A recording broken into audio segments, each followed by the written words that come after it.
you'll find the force to enable these two quite opposite lives to live together in yourself. At any moment, the wolf can devour the lamb, and you must learn what it means to become responsible. This is an exact science, and that is why you are here.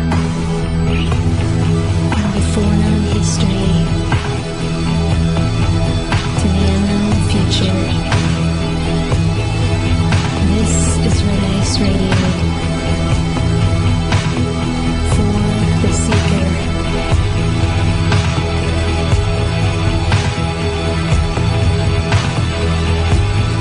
Reason and knowing are one. One must strive to know. Welcome back, everyone. Thank you for tuning in to Red Ice Radio. I'm Henrik Palmgren, and if you are joining us for the first time, we are a radio program that goes out worldwide over the internet through our website, redicecreations.com. We have over a year of radio programs for you on all kinds of topics available for you to stream or download for free, and we do spare you from commercial interruptions. We feature interviews with authors, researchers, filmmakers, and different people who have interesting material to share with us. And today, to kick off the first program of this new year, 2013, we have Jordan Maxwell back on the program. He has been researching secret societies, occult philosophies, ufology, and seeking answers to the big questions since 1959. He continues as a preeminent researcher and independent scholar in the field of occult religious philosophy. His work on the subject of secret societies, both ancient and modern, and their symbols, has fascinated audiences around the world for decades and has become a very popular subject, considering the rapidly moving events of today and the very real part that hidden religious agendas play in our modern war-torn world.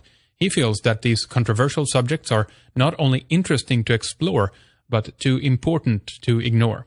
And we always appreciate hearing from Jordan, agree or disagree. He has a lot to say, and it's always interesting having him back on, so all right, let's get to it. All right, Happy New Year, everybody. Welcome back. This is, of course, Red Ice Radio. It's really good to have you with us. And we have Jordan Maxwell with us today to kick off the new year. We are actually into 2013, believe it or not. We're still here, and the world is still ticking on as it has before. And so it's good to have you back, Jordan. Thank you for joining us here for the first show of the 2013 season, as it were. So welcome, Jordan. Good to talk to you. Thank you very much for having me on. Always good to be with you. You bet, Jordan. Now, did you think we were going to be here a few years back? I don't know what you thought about the whole 2012 debate and all of this, of course, but to a lot of people, it was obvious we're still going to be here and ticking and going. Maybe not in the shape we are today. I would think certain things would be much worse, actually, often, and in certain areas it certainly has progressed quicker than when we thought. But what's your thought on the whole 2012 thing? Back in 1999, German national television sent over a film crew from Germany and did an hour show on me, and the show was basically, and it was all translated into German. I have a copy of it, but the show was basically, they were asking me what did I think was going to happen with Y2K. And this was in 1999. It was going to be shown in the last part of 1999. And I basically said back then, concerning Y2K, that nothing was going to happen. That the only thing that might change was that football might come on Monday night instead of Sunday night, and that the taxes will for sure go up, and the rich will get richer and the poor will get poorer. But basically, nothing's going to change. And I thought, and I said that I think that this hype about Y2K is probably being orchestrated by NSA, National Security Administration, and or the CIA, just to see how gullible the American public is, and to see how much of an impact the CIA can make on society, to see if they can get society, all riled up about something. And so I said, basically, I don't see anything happening for Y2K at all, nothing. And that was my same feeling. I've been on a couple of shows just before December, and I said the same thing. I didn't think anything was going to happen. I think that everybody's looking in the wrong place. I think some momentous things have happened, but December 21st was not it. I think some terrible, horrible things have happened, but the end of the world, I don't think, I understand what the concepts of the end of the world, the end of time, and all that kind of thing, but most of that is all fluff and religion. And as far as I'm concerned, this last stuff was going on about the Mayan calendar. I wouldn't be a bit surprised if there was a lot of CIA handiwork in that, just to stir up the pot a little bit and scare people a little more, keep them occupied. I remember many years ago hearing a lady who was an official with the Democratic Party, and she was telling us that she taught people, and that she was taught, and then she turned around and was teaching new people coming into the Democratic Party as officials, that you must always, it was an idea the Democratic Party said, you must always have a crisis coming.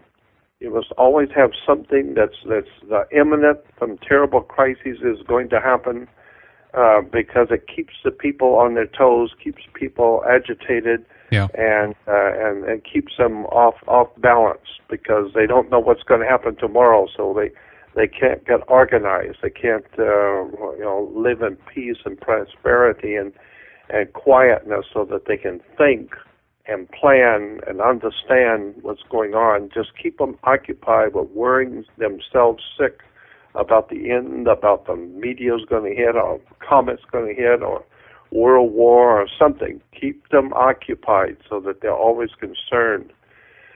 And that way they don't have time to sit down quietly and just think about what's actually going on. And so I kind of figured that anyway, but hearing her talk about that, so that's pretty much what I feel is going on all the time. Is we're just being played for fools, and you're right, Jordan. I mean, this idea is very important to mention, that we can see that reflected in many different movements. But the Green Movement, for example, is very much about don't think, don't. We have to act now. We cannot. This is not the time to argue about what's going on, because then we would, of course, discover what really is going on.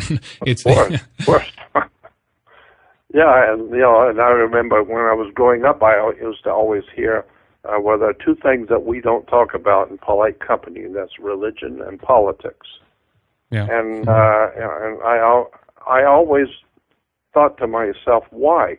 Those are the two things that cause people to do the things they do, is religion and politics. Why not talk about the religion and politics? Because those are the two things that motivate the world. Well, now, of course, I understand why we don't talk about religion and politics, because one, it might cause people to start thinking, and God knows we don't want that. And two, we don't want people even discussing such issues.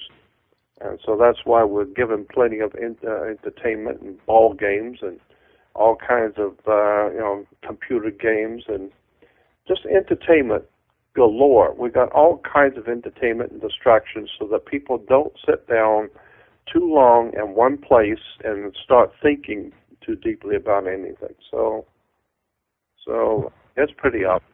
It is pretty obvious, and I wonder how much of these things are psyops, if we can call them that, or they're dropped into the mass consciousness in different things. I mean, I'm thinking back of this article that NASA released back in the 70s, I think it was, about Planet X. There was a brown dwarf, star somewhere out there swirling around, and I just wonder how much that, of course, contributed to the whole Planet X movement, for example.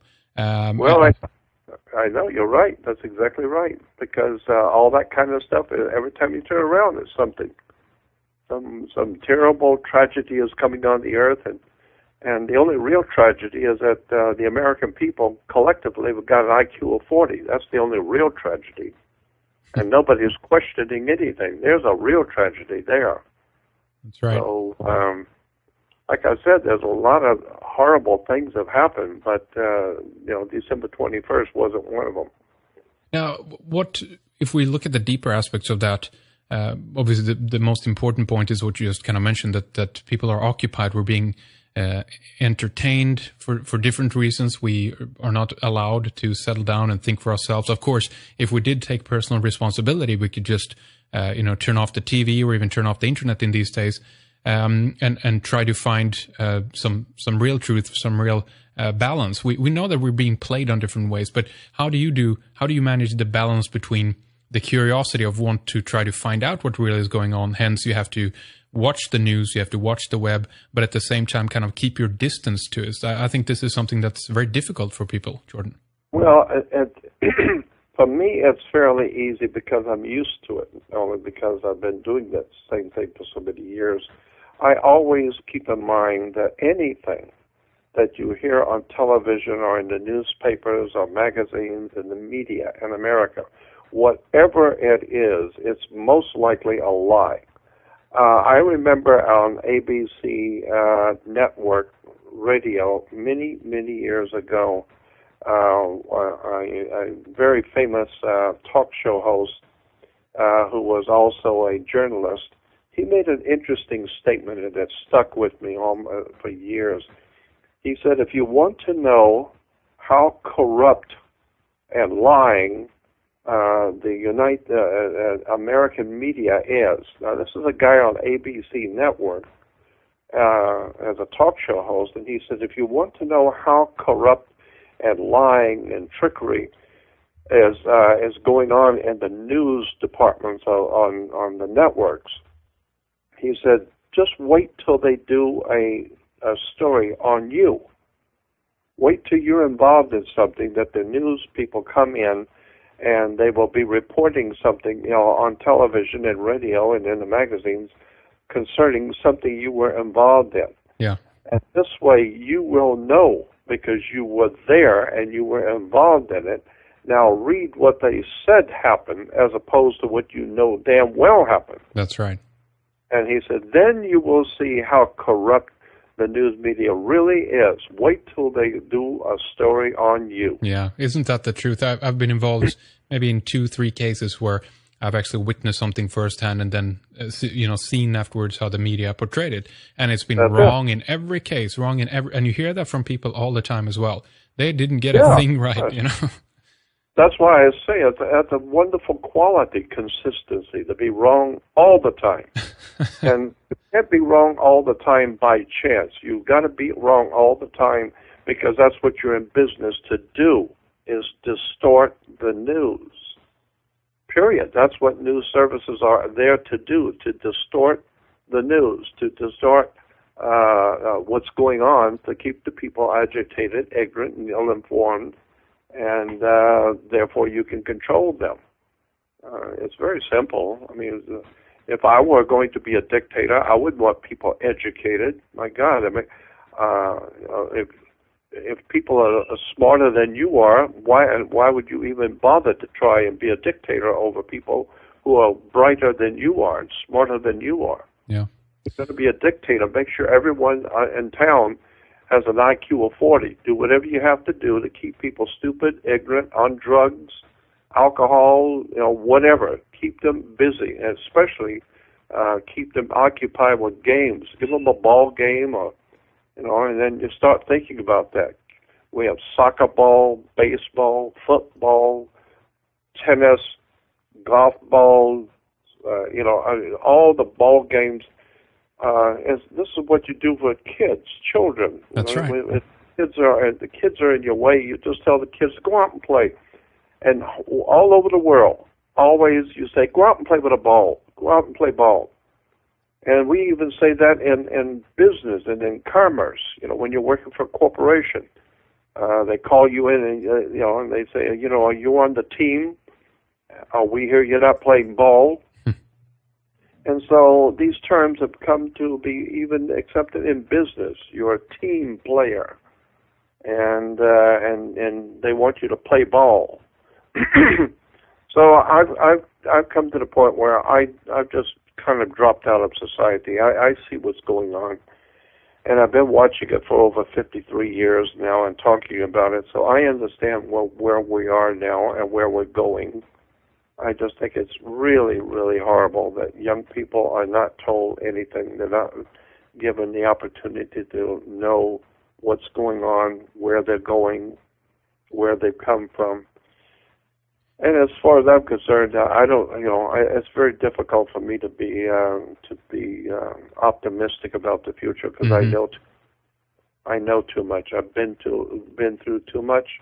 I've seen too much, and I've been privy to hear things and see things that other people will not ever even know exist.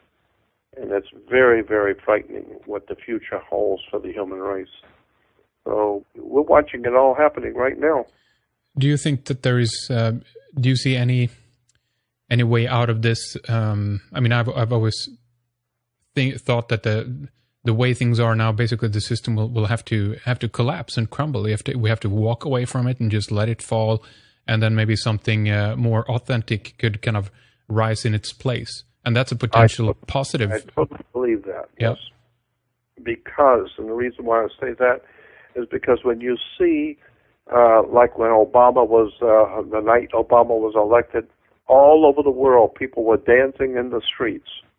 Dancing in the streets. Yeah. And there were tears in the eyes of young people dancing and crying and weeping. And it was just an incredible display of ignorance, stupidity, and profound goofiness, worship, a hero worship. And sorry to interrupt. I wonder how much of that also was a planted people that were paid to cheer and everything. Sure. Yeah, there's no doubt in my mind that a lot of that was planted, and but like the philosopher said, for those who will not learn from history, you're bound to repeat it. Yep. And so that's what we're doing now in America. We're repeating, and also there was another quote in history. I don't know who made it, but. It was during World War II. It said, America has become what we beheld. That's an interesting idea in a quote. America has become what we beheld. Meaning that during the Second World War, we were involved in watching the murder and violence and chaos and incredible scenes of violence all over the world. And so we got used to it. And so now that's us. We now become that which we beheld. We are now doing it ourselves. So all the stuff that we saw Adolf Hitler doing in Europe, we are now doing here. All the things that we saw the Russians and the communists doing in the Soviet Union, we're now doing here. All the stuff that we see the mafia doing and the organized crime and the underworld, we're now doing it here. So every time, we learn. We just sit and watch things happen, and then we go out and mimic it. So it's just amazing how much we, the more we change, the more we stay the same. Yeah.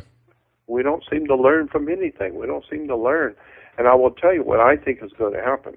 I think we're going to see the collapse of Western civilization. Mm-hmm. And not the first time it's happened, and it will not be the last, but it's going to be very, very bad when it does happen. Let me ask you this, Jordan, about that, because, again, this people immediately think to, doomsday about that again, of course, and they think, there's something's going to happen overnight, basically, but same thing has happened with the Roman Empire. This was prolonged over a couple of hundred years, if I'm not mistaken. That's right. That's exactly right. Mm-hmm. It takes a long time, in other words, for something to crumble and fall. Right. It's little by little, and you begin to see it if you know what you're looking for. Now, that's why most people don't see what's going on, because they're not looking for it. I already know what to look for. When the one thing you need to always look for in a decaying civilization, when an empire is in decline, the first thing you notice is that the majority of the people begin to lose their humanity. and I'm watching that among Americans. Today, wherever you go in America, people have lost their humanity. They don't even know how to think anymore. And like Gore Vidal used to say, and I totally agree with him, he said, "Welcome to the United States of incompetency." And that's exactly what's going on. Our people of America have become incompetent, downright stupid in many cases, can't even figure out what's going on. They see 3 high-rises fall down into dust, and they think that's just normal. That's what high-rises do. They always do that. They've always done that. And they don't realize there's never been a time in human history when 3 high-rises, any high-rises, ever fallen down into dust. And so it shows me, and also another classic example of what I'm talking about is law enforcement. There used to be a time when the police were just like us. They were just regular working-class people that were police officers. Today, among the police across the nation, it's like a police state mentality. It's a them against us. And they have, riot gear and automatic weapons, and they are heavily, dressed for war, and that's part of the dehumanizing of the human race. The whole entire superstructure of Christian civilization is collapsing, and it's collapsing for many different reasons. And one is that the superstructure of religion in the Western world was always corrupt. It never was a time when religion was legitimately spiritual. It was always a political establishment. Yep. The Catholic Church, I think, has tried its best to prove that in your face with their inquisitions and murder and violence and mayhem and torture and killing and murdering across Europe. That's right. It's funny to me, Jordan, hearing what foreigners in Sweden, from Sweden, and what foreigners say about the Vikings and all that they were horrible murderer, people that were traveling around and butchering everybody else and all that. But the Roman Empire, the Roman Church is like is the saint in the the Roman Church scared the hell out of the Vikings. That's right. Yeah, because the Vikings were a people, but they were a people, while the Vatican is a corporation. They're a business. That's what they do for a living, and they are all over the world. And so when you start doing research into the connections behind the scenes with the Communist Party and the Vatican, very, very heavily connected, and the Nazi movement, very heavily connected to the Vatican. And, of course, corporate law, maritime admiralty, international business, and international business law, corporate law, all of that can be traced back to the Vatican. I've said before that for about 2,300 years, Rome has dominated Europe. First of all, obviously, under the Caesars. And then with the fall of the Roman Empire, in probably about the 5th century A.D., with the fall of the Roman Empire, the Vatican picked up the slack and continued to carry on the work of the Roman Empire, and the papacy was still Rome dominating Europe. And so for 1,600 years or so, Rome has dominated Europe under the Vatican, and totally Rome has dominated Europe for about 2,300 years. Now that's important because for 2,300 years, Europe has dominated the whole world. Yeah. Europe has dominated the planet. So therefore, that's where we get the idea of all roads lead to Rome.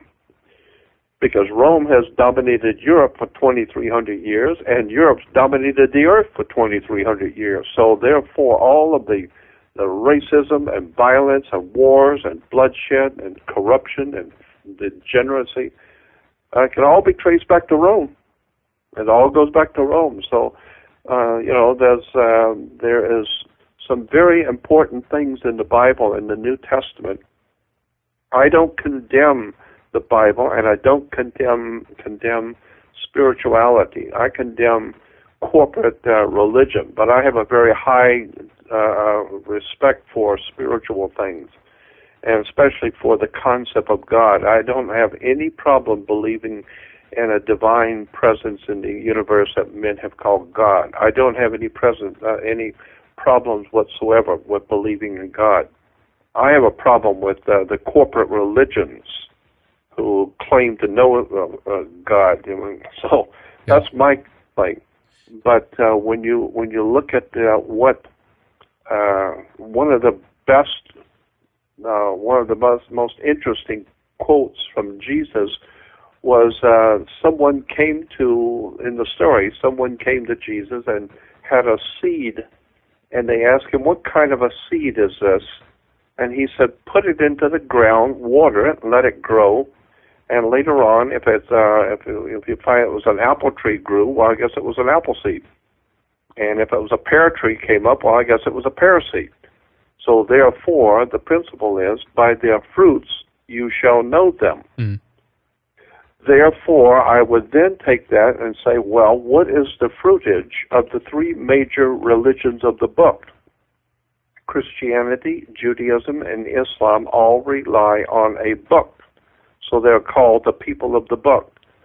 So what is the fruitage of Christianity, Judaism, and Islam?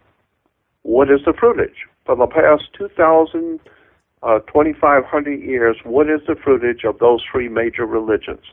We'll look all over the world and you will see the fruitage of those three religions.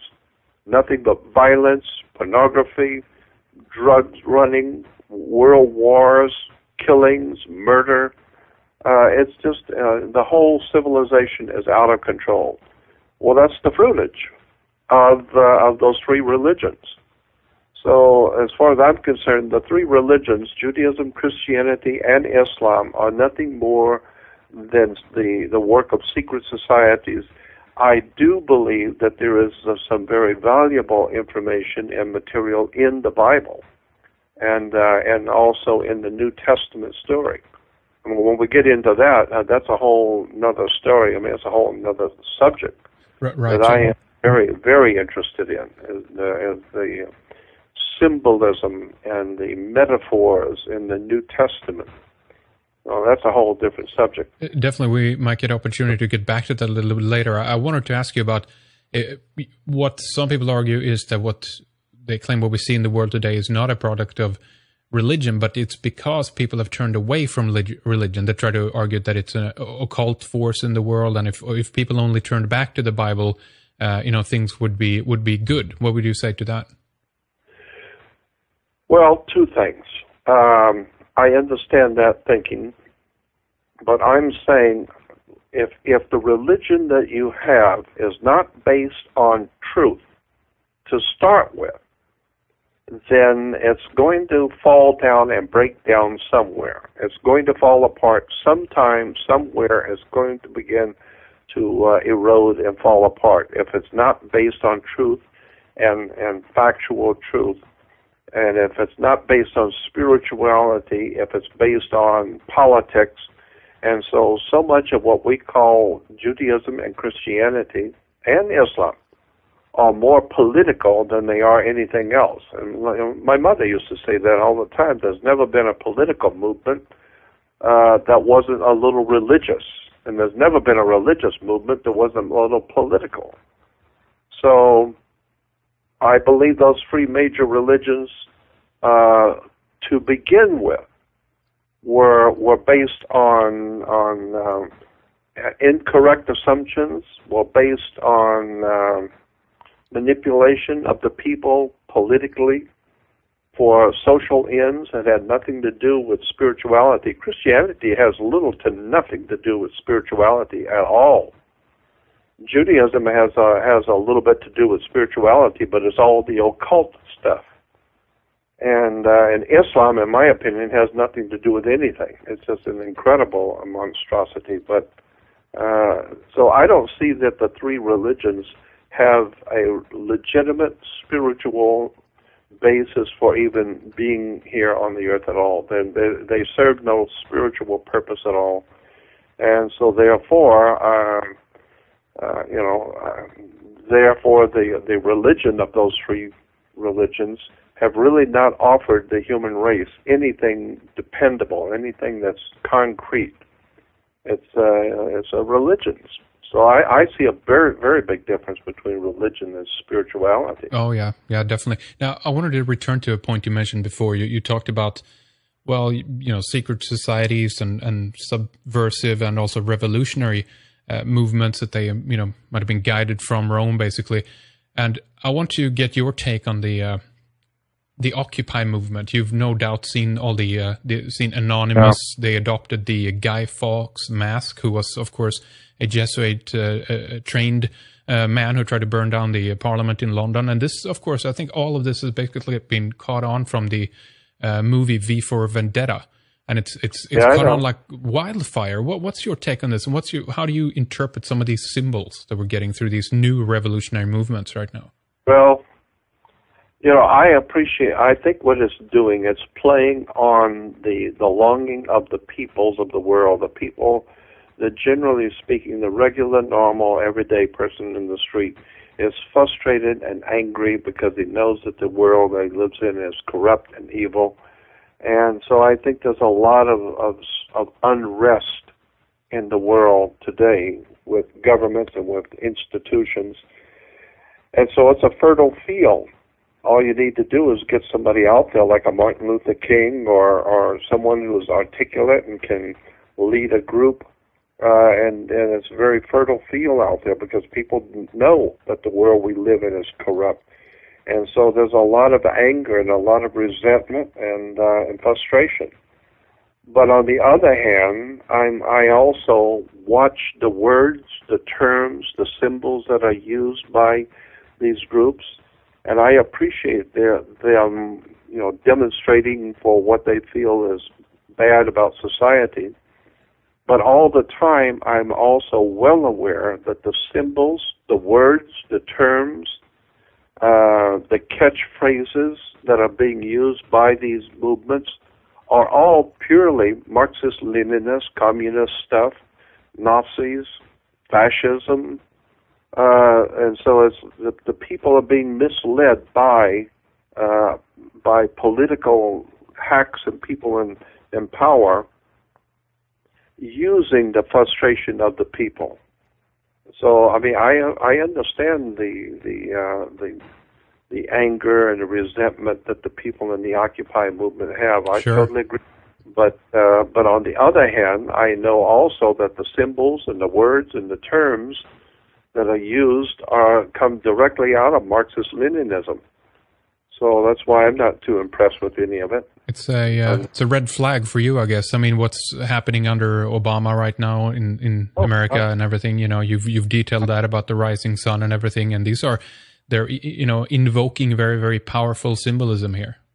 That's right, but it's very ancient, and anyone who studies these ancient symbols over many years and studied all of these ancient secret societies and fraternal orders and military and religious orders, and realizes that the whole world operates underground. So, the real stuff that's going on, you'll never see. You'll never hear anything about it. And so I've been looking at this kind of thing for over 50 years, and it's very obvious to me what's going on. I know where it's all come from. I know where we are now, and I damn well know exactly where we're going in the future. I can see it. I already know where we're going. And it's frightening to me, but at 72 years old, I know I'm not going to be here much longer. And I've done the best I could to awaken my fellow man. But I'm also at a very big disadvantage because I am not going to be able to tell publicly the things I would like to say. Why not? I would love to be able to actually tell my fellow man in America.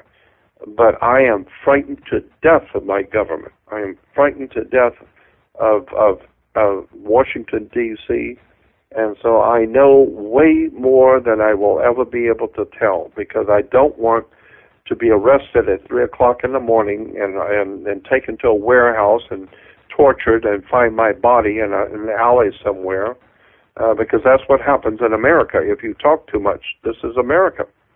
And you know, land of the free and home of the brave. Well, like Dick Gregory said, you're not free or brave. You better watch your mouth. So there's just so much I would love to be able to tell the public that I know, but I will never be able to do that. And that's why I'm on any big radio shows. All right. No words on the way out, so to speak. I mean, is this something you've you've collected over the years, of course, and it's something you've been basically waiting for to tell about? Shouldn't there be an opportunity for you to do that at some point? I mean, I don't think so. No, I don't think so. I've been asked that, and I've been told that in private. Radio talk show hosts will call me and say, we know that you're holding back stuff. We know that you are not telling us the whole story that you know. And I tell them that's exactly right. That's precisely right, and I'm not about to. And as each day goes on, I am even more and more convinced I am not about to tell the stuff I really know. Not now. For many good reasons. I've got some very good reasons. And so... All right. Yeah. I feel bad about that. Sure. Because I know and I see things, and I'm aware of things which are going on, but as far as I'm concerned, it's so far out of control that I'm not going to be able to do anything about it. And here's another thing to keep in mind. One of the major radio talk shows in America has called me a couple or three times, and they said, we'd like to have you on, but we know that you're holding back and you're not talking about the stuff that we want to hear. And I quickly came back and said, listen, think about this for a minute. You want your audience to hear something really interesting and something really tantalizing. And so I could go out and tell you all kinds of things that would be really explosive, very explosive stuff that I know, and I can prove it. And that way it would be a great show. People would love it. It was very, very interesting, and it was, but after the show is over, a week from now, people will have totally forgotten all about it and gone back to work and forgot all about it. But me, I'm in trouble now. Now I'm the one that's going to pay the price for shooting my mouth off and talking about something while the public was entertained. I'm now going to jail.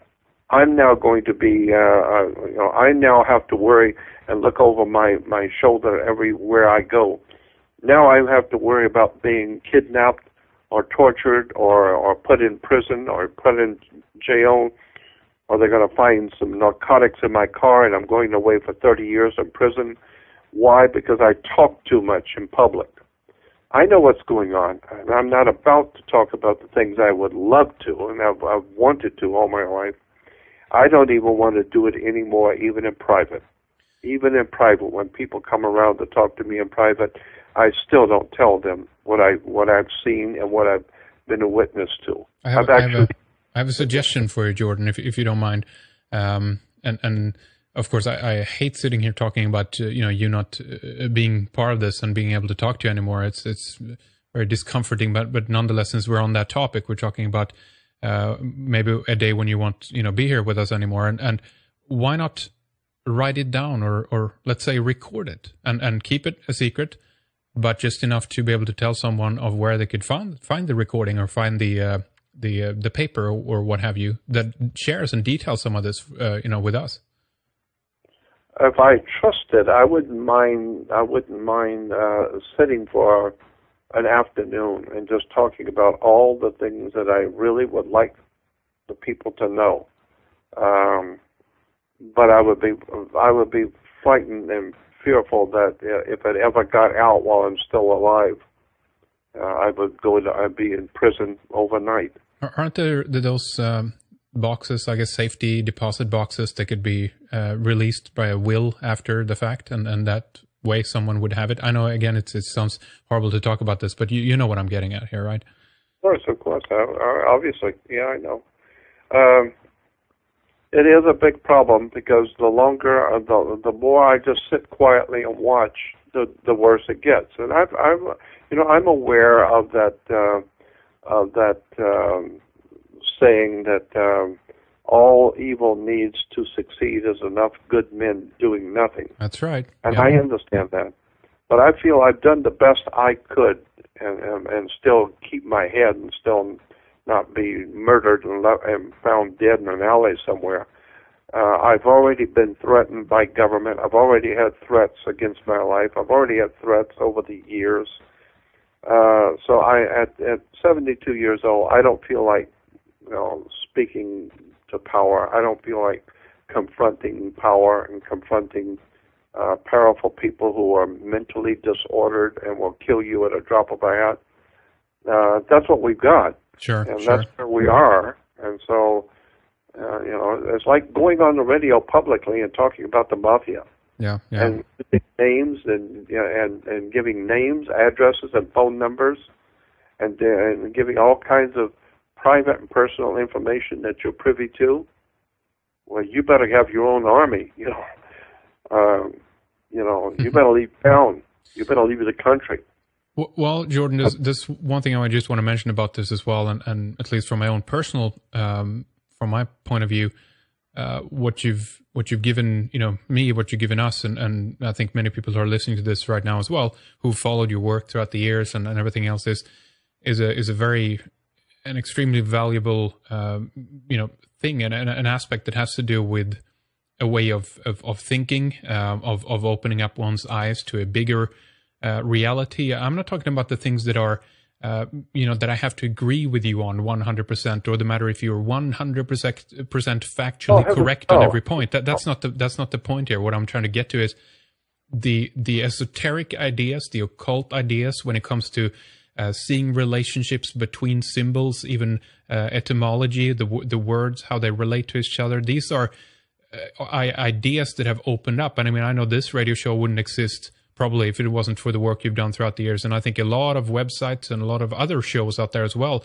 could say the same on this. And therefore, it's incredibly valuable what you've already has done. And it's tremendous. I want to show you some gratitude for what you've done already. And for me, anyway, it's not here that I'm waiting and saying, hey, why haven't you done more for us, Jordan? So that's not what this is about at all. Well, I appreciate it, and I thank you for that. And it's been a long, hard road. And there was a time when I started out back in I actually really got into this about 1960, 61, and I was always very zealous and really was intrigued with all the dark stuff that I was encountering. And for some reason, I was able to be in the company of and meet all kinds of interesting people that ordinarily you would never meet. I was in the company of mafia guys and politicians, scientists, physicists, writers, researchers, politicians, as I said, and secret societies and fraternal orders, and I was amazed at all the different kind of people that I ended up being in the company of. It was as if I was being drawn to them, or they're being brought to me. I don't know how to explain it, but almost every day I was meeting somebody who was really strange and interesting, who was involved in some dark stuff. And I'm talking about when I'm 18, 19, 20 years old. And so all my life I've been able to be in the company of incredible people doing extraordinary stuff. and I learn from them. I'm not learning to be like them, but I'm learning subjects that most people don't even know exist. That's right. And so what I wanted to do was at least make people aware of the subjects without getting myself thrown into prison or hurt or causing other people trouble. And that's another thing, too, because when I learn something from someone, the powers that be, when they hear me talking about it, they're going to know somebody talked to me, and they're going to know who it was, and that person's going to be in trouble. So I have to watch what I say, too, because I don't want to get someone else in trouble who confided in me. So I've been very, very blessed to meet a lot of interesting people in my life and learn things and begin to look at the whole world from a totally, totally different point of view.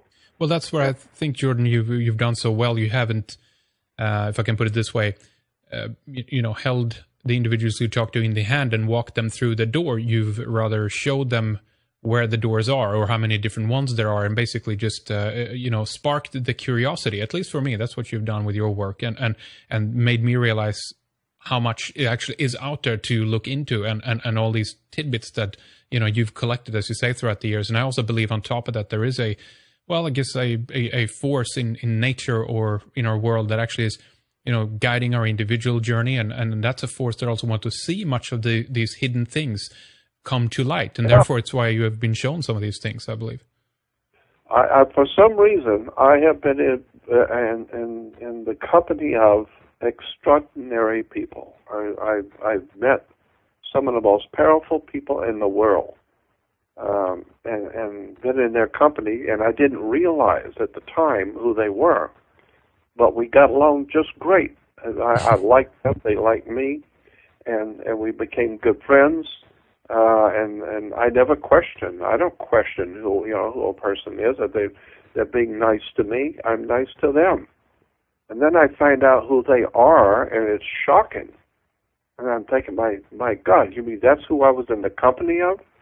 And but then I look back on all of these different kinds of people that I've known and had experiences with. And I'm just amazed how much the world just does not know what's going on. So I've tried to awaken my fellow man and do it in such a way that just pique their curiosity and make people want to study and learn and open up their minds. Because like I say, your mind's like a parachute; doesn't work if it's not open. Yeah. I've tried to do that because I'll tell you one of the reasons why I have dedicated my life to doing this. It's because when I was a child, I always really sincerely wanted to know. I was extremely curious about everything, and I was very methodical in my wanting to know. I would ask methodical questions of the adults around me, trying to get to the bottom of a subject. And and as I grew up in my teen years, I came across many different speakers, teachers, lecturers that I could go to hear speeches and lectures by people that were talking about the things I was interested in. And I was always so appreciative. I don't care if the people were wrong or not. I was always appreciative to be able to go and hear someone talking and telling me and explaining to me things about the occult world, about history, about commerce, about religion, things that I was interested in. I really wanted to know, and thank God there were people out there who were open to talk to me and tell me the things that I wanted to know. So I wanted to turn around and do the same thing for other people who are like me, who want to know. So I wanted to turn around and do the same thing, provide for people who want to know where to go to look for the information. Yeah. Well, you've done it really well, Jordan, I think. So thank you for that. I do it. Do you think, just to raise that point again here, but do you think, though, Jordan, that these subjects and a lot of things that we're into, that we talk about on this program, that you've been talking about throughout the years, Is that for the masses? Is it going to be something that, everyday Joe on the street gets, do you think? No, not at all. As a matter of fact, I'm now convinced beyond a shadow of a doubt that this kind of information is on a need-to-know basis, and that you don't decide. Let me give you an example. Mm-hmm. When I say you don't decide to do anything, I am totally believe in the presence of God, so to speak. I don't use that term very often, but I do believe in the presence of the Spirit, and I think that the Spirit draws you to the Spirit to knowledge. And if the Spirit does not want you knowing it, it won't draw you to it. So it's almost as if there is some kind of a higher intelligence in the universe that looks at all of us and decides, according to your heart and according to your real spiritual self, the legitimacy of your spiritual longings. And if it sees that you really are sincere and wanting to know, then it will provide for you that knowledge. I mean, that's how the Scripture says, knock and it will be open. Seek and you will find, and ask and it will be given, implying that you have to really sincerely want to know. Not just be interested to be entertained, for the moment, but you really are seeking knowledge and wisdom and understanding. Well, when the student is ready, the teacher will appear. And therefore, if you really sincerely want to know, the Spirit, God, so to speak, the Spirit will see to it that you will learn what it is that you want, that you're looking for, without what you're longing to know about. It will show you. Knock and it will be open. Seek and you will find. Ask and it will be given. Yeah. Well, I always wanted to know. I spent my whole life, sitting in libraries and writing books. I used to write letters continually. I had written so many letters all around the world. I used to write to governments, to organizations, societies, fraternal orders. I used to write to the Soviet government, to the Chinese government. I used to write letters to all these different governmental agencies in Peru and Argentina and Germany, and I was fascinated getting back the letters, official letters from governments answering my requests. And every time they were always very, very cordial, very respectful, and thanking me for my interest in their country and this symbol or that symbol or whatever it was I was looking at. And it was kind of like a real head trip for me. I just loved it. I loved writing fraternal orders in Germany and England and asking them, why do you use this? Why do you use that? And what is the implication? And it was fun doing that. I don't consider it to be fun anymore. I mean, I've been there and I've done that, and it's over. But today, of course, with the web, my God, you can do all kinds of research now, and that's another crazy thing is the fact that today so much is available on the web for research, and people are even more stupid than what they were when I was doing. Isn't that interesting? Yeah, it's true. More information overload, and then people just shut down, I guess. Huh? Absolutely. And their minds are shut down, and nobody knows anything, and it's all right there in front of you. All you've got to do is think to ask the question. That's right. Well, that's a good point. You have to have the curiosity there. You have to have the intelligence to compose the question. If you can't ask it, there's some tremendous and magnificent answers at our disposal here. Right there in front of you, but you just didn't ask the right question. Yeah. Now, Jordan, finish up that point, by the way. Well, I was just going to say, I've always understood that if you want to know, it's out there. So when I hear people say, well, I've often wondered about this and that, I say, well, why don't you do some research and find out about it? I mean, if you can read, that's all right. You got to go to the library and read a book. I mean, instead of just mouthing that, you'd like to know about this, why don't you actually read about it, study it, So that, I'm the first one that always says, I don't know, I'm not the world's foremost authority on anything. And never have been an authority on anything. But I have always loved wisdom and knowledge. And I find now, when I'm asked to speak in universities and colleges, and I've been on the platform in large universities with other speakers, and people in the audience are throwing questions, I feel confident that I've done my homework. I know what I'm doing, and I have opinions. Well, it's just my opinion. But if you ask me what I think, I'll tell you what I think, and I'll tell you why I think it. So I'm always willing to share with an audience what my thoughts are, because I've spent my whole life pursuing dark subjects and dark knowledge, and I've been in the company of people who know. And so I just found it to be very interesting. And today, of course, is very depressing, because so much I would love to be able to tell, I can't now. And we've talked about that already. Yeah.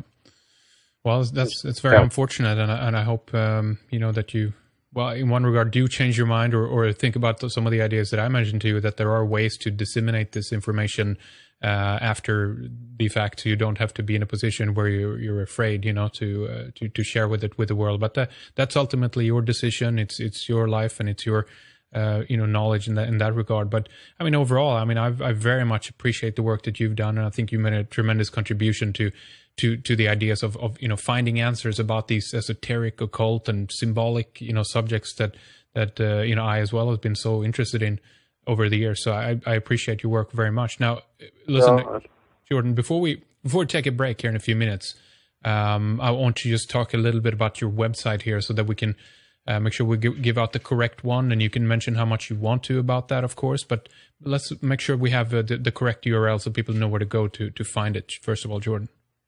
Well, I'll tell you what. Let me give you my email and my phone number.